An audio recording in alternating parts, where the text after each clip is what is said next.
All right, social responsibility. Whose responsibility is it anyway? This module talks all about social responsibility.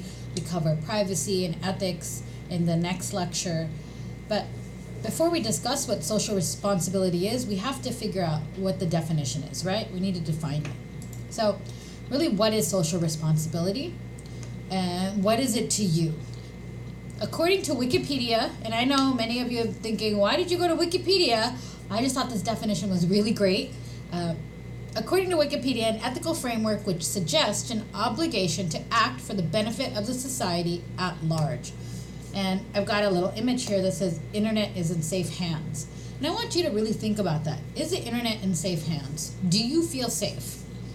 And think about this question. Is there a difference between a citizen's social responsibility in society at large and with those users of social media? And what are the suggested behaviors in society? And then what are suggested behaviors in social media? Would you find yourself doing the same thing that you do on social media out in society?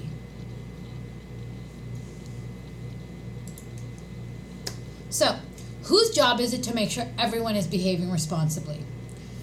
I've labeled a lot of different individuals here. Is it our federal government? Do you want to put it in their hands to decide whether or not we are behaving responsibly in social media? We're behaving responsibly on social media. Our state government. I mean, think about how federal laws are different than state laws. Do you think you want your state to decide whether or not you can use social media or how you can use social media? And if you're doing it correctly? Do you think that violates our First Amendment rights?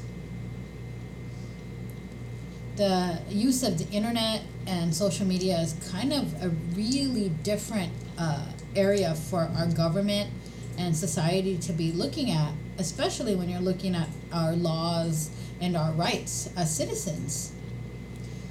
Businesses, is it their job to make sure that everyone's behaving responsibly? I'm having a tough time with that word today.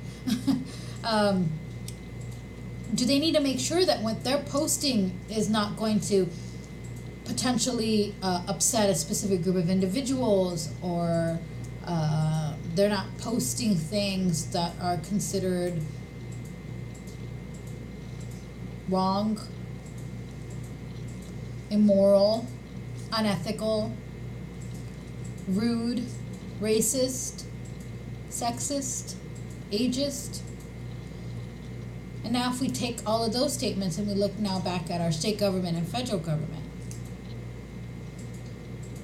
do you think that they actually themselves are behaving responsibly? Now, I'm not going to pick sides politically because that's not my job, but my job is to make you think about this. Do you think that our current political atmosphere, that our federal government and our state government are behaving responsibly on social media? Platform creators, is it their job to make sure that we behave responsibly? The people who are behind Facebook, Instagram, which are both the same because Facebook now owns Instagram, Twitter, Pinterest, LinkedIn, which is Microsoft because they now own LinkedIn. Is it the parents' responsibility of children to make sure that their kids are behaving responsibly? Or do you think it's just citizens as a whole and users of social media to make sure that we are all behaving responsibly? You know, are there rules and or consequences for demonstrating social responsibility on social media? You guys tell me. There's a link here to a really great video by an individual named Tristan, who used to work in one of those large social media organizations. And he kind of discusses and warns the dangers of social media and phones. So I'd like you guys to take a look at that. I will post this link to that video right below the lecture in the PowerPoint. So today the speed of information is moving much quicker than it would have 10 years ago, even 5 years ago. An event that never made the news 10 years ago can now become a full-blown crisis in a matter of hours today. I want you to think about this. In 2007 is when we got our first iPhone, which kind of catapulted social media use because now everybody was able to have a smartphone in their hand. Once Apple created the iPhone, then came Android and all the other variations of smartphones out there.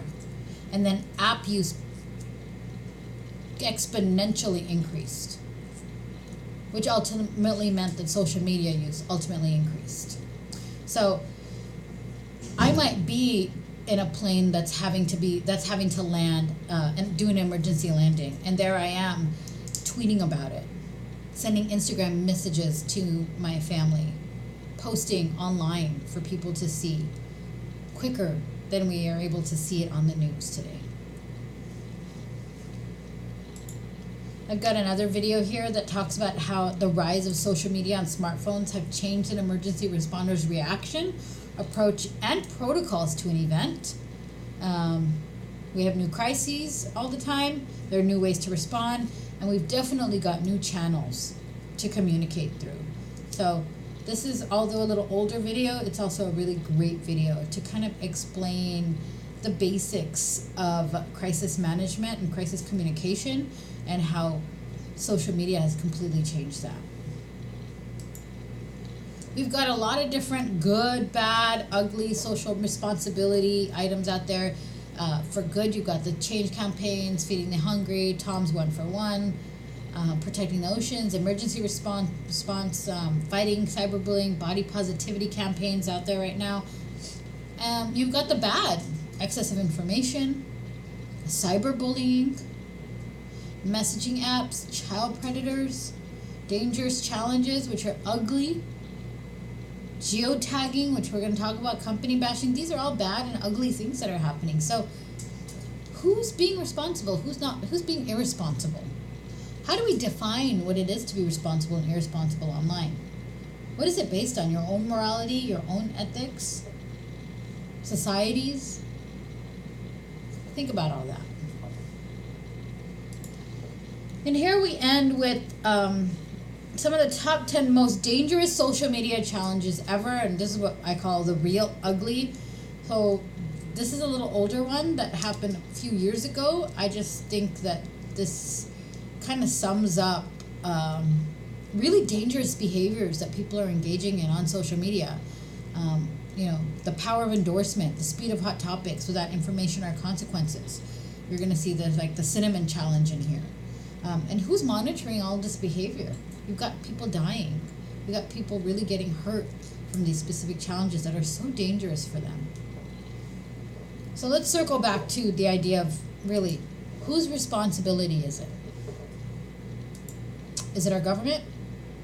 Federal, state? Is it the business? Are the platform creators, the parents, or are all of us responsible for social media use?